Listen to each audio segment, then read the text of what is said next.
রাধে রাধে বন্ধুরা, আমি লিপিকা। তোমরা সবাই কেমন আছো? আমি এদিকে করব ব্ল্যাকবেরি মাখা। তার কারণে প্রথমেই জলে দিয়ে দিলাম কাঁচা লঙ্কা আর ব্ল্যাকবেরিগুলোকে। ব্ল্যাকবেরি তো জলে দিয়ে দিয়েছি পরিষ্কার করার জন্য, কিন্তু তোমরা আমাকে বলো তো, তোমরা কে কে ব্ল্যাকবেরি খেয়েছো? আর কেউ কি আমার মতো এরকম ইউনিক স্টাইলে মাখা করে খেয়েছো? সেটাও জানি। ফলটি কিন্তু একটি বিদেশি ফল, কিন্তু তবুও আমাদের দেশে কিন্তু এখন তুমি যে ফলের দোকান বা গ্রসারি মার্কেটে যাবে সেখানেই অ্যাভেলেবেল পেয়ে যাবে। প্লেটে যে ফলগুলো একটু লাল লাল দেখতে পাচ্ছ সেগুলো কিন্তু এখনও অনেকটাই কাঁচা আছে। গাছে থাকলে পুরো কালো হয়ে যাবে, মানে পেকে যাবে। পেকে গেলে কিন্তু ফলটা পুরো মিষ্টি, কিন্তু কাঁচা একটু টক টক।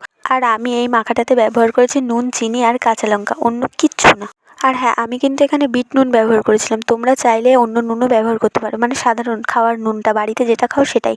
আর তোমরা যদি কেউ চাও চাট মশলাও দিতে পারো, আমার কাছে ছিল না তাই আমি দিইনি, এমনিই ভালো লেগেছিল। তারপরে কাঁচা লঙ্কাটাকে একটু থেতলে নিয়ে ব্ল্যাকবেরিটার সঙ্গে মিশিয়ে নেবে। ব্ল্যাকবেরিগুলোকেও একটু থেতলে থেতলে নেবে, আর দেখবে পুরো রক্তর মতো লাল টুকটুকে এর রসগুলো, মানে পুরো রক্ত যাকে বলে সেরকমই। আর শুনেছি এই ফলটা খেলে নাকি গায়ে রক্তও হয়। বেশ ভালো করে মেখে নেবে, কারণ এটা মাখা, মানে কি মেখে নিলে তবেই তো ভালো লাগবে। আর মাখার পরে দেখবে পুরো লাল টুকটুকে রস বেরোবে, আমি তো আগেই বললাম তোমাদেরকে। আর একটা কথা কি বলো তো বন্ধুরা, তোমাদের মধ্যে বেশিরভাগ মানুষই ভিডিও দেখছো কিন্তু লাইক কমেন্ট কিচ্ছু করছো না।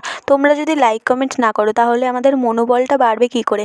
তোমাদের একটা ভালো কমেন্টই আমাদের উৎসাহিত করে আর একটা নতুন ভিডিও বানানোর জন্য। এই ভিডিওতেই আমার দুবার আগে বলা হয়ে গেছে, এই ফলের রসটা পুরো রক্তের মতো লাল। দেখো, বলতে না বলতেই পুরো মাখানোর পরে দেখতে পাচ্ছ কতটা লাল রস, পুরো রক্তের মতন না? ঠিক বললাম তো নাকি? ফলটা পুরোপুরি মাখানো কমপ্লিট হলে আমি আমার গ্রামের কটা বাচ্চাদেরকে দিয়েছিলাম, তারাই তো পুরোপুরি সবটাই খেয়ে নিয়েছিল। আমি ভিডিও করার জন্য অল্প একটু নিয়েছিলাম, কিন্তু আমি যে খাইনি তা না, আমিও খেয়েছিলাম। দেখো, খেয়ে বলছিলাম খুব সুন্দর হয়েছে, সত্যিই ভালো হয়েছে। রাধে রাধে।